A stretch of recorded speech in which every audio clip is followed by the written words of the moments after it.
Bonjour à tous et bienvenue dans cette nouvelle série de formations sur le développement web.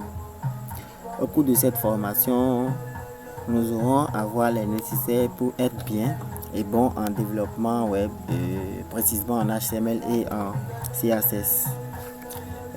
Tout juste après cette formation, nous allons aborder le PHP et pourquoi pas le MySQL pour la base de données. Et cette formation est destinée à toute personne désireuse de se faire former en développement web et peu importe son niveau.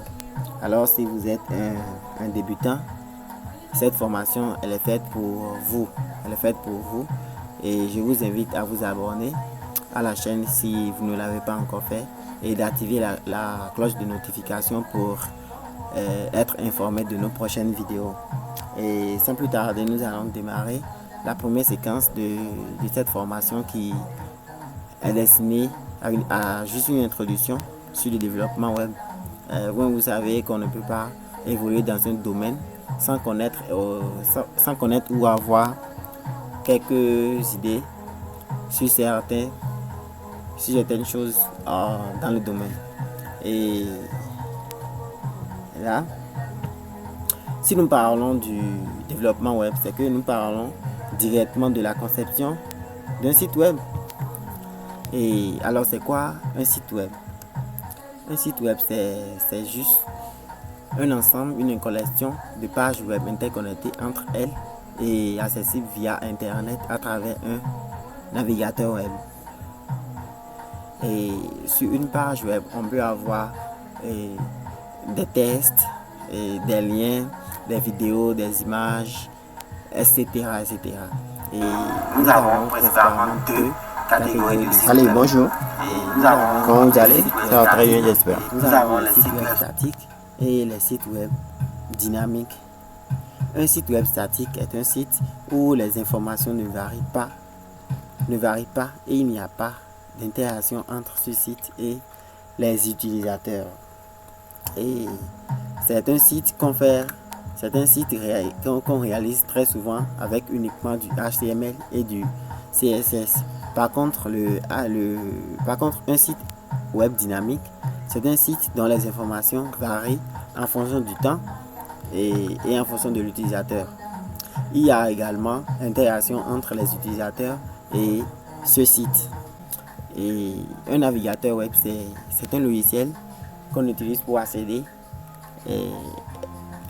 pour consulter des sites web, faire des recherches, lire des PDF, etc. Et il en existe beaucoup, mais les plus utilisés sont le Google Chrome, le Mozilla Firefox, Safari et Microsoft Edge, etc. Un éditeur de test, c'est un logiciel qui nous permet d'écrire du code, peu importe le langage qu'on veut utiliser.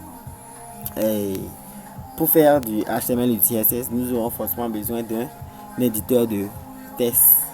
Et là, sur ordinateur, nous avons plein de logiciels et comme Notepad++, Komodo Edit, Visual Studio Code, Sublime Text, PHP Storm, IntelliJ, etc.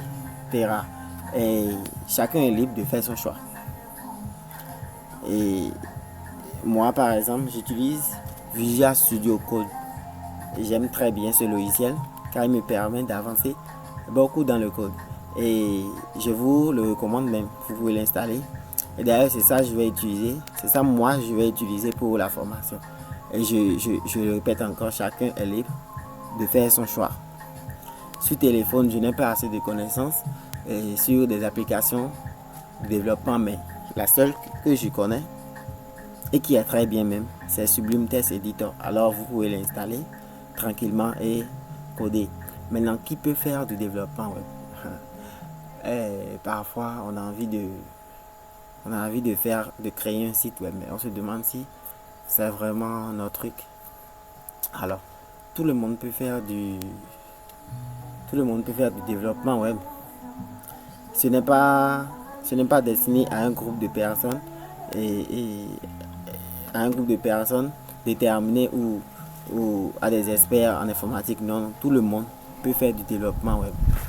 Il suffit juste d'avoir un but, de pratiquer ce que vous apprenez chaque jour au jour le jour et vous serez bon. Par où commencer? Voilà la vraie question même. Et par où commencer? Aujourd'hui, nous avons beaucoup de langages de programmation et on se demande par où commencer. Je vais vous donner un exemple.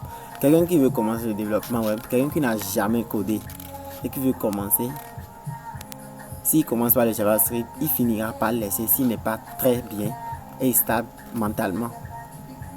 Et pareil pour PHP. Or, le PHP, le HTML et le CSS sont vraiment des langages de base qu'il faut, je vais dire qu'il faut forcément passer par là pour être motivé. Parce que avec seulement le HTML et le CSS, vous aurez à faire beaucoup de choses intéressantes plutôt. Et là, vous n'aurez plus envie de laisser le développement web, même si vous aurez des ennuis avec d'autres langages. Et pourquoi commencer par le HTML? Je viens de le dire, le HTML et le CSS sont des langages de base. Le HTML est fait pour le fond et est utilisé pour le fond, et le CSS est utilisé pour la forme. Et à quoi sert le HTML et le CSS? Le HTML qui est l'hypertext markup language, il permet de gérer et d'organiser le contenu. C'est là où nous avons dit au navigateur que telle chose est mon titre, ceci est mon menu, etc.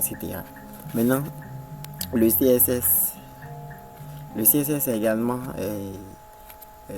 une feuille de style.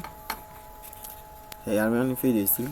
Ça nous permet de styliser nos pages.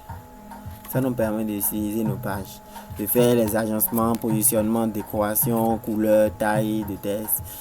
Tout ça nous permet de faire la mise en forme en général. Et voilà, nous sommes à la fin de cette première séquence de la formation, qui n'est rien d'autre qu'une théorie et une introduction sur le développement web. Ainsi, à partir de la séquence prochaine, nous allons commencer les bonnes choses du développement web. Dans cette séquence, nous aurons à voir la structure minimale d'une page HTML, les balises, les attributs et les commentaires en HTML. Et à partir de cette séquence, les vidéos seront en deux phases. Il y aura une phase théorique et une phase pratique. La phase théorique sera exactement comme celle-ci, où il y aura un PowerPoint constituant le résumé de tout ce qui sera fait dans la partie pratique. Alors, si vous avez aimé la vidéo, je vous invite à la liker et à vous abonner à la chaîne si vous n'avez pas encore fait, et d'activer la cloche de notification pour être notifié de notre prochaine vidéo. Et merci pour votre attention, portez-vous bien et à la prochaine.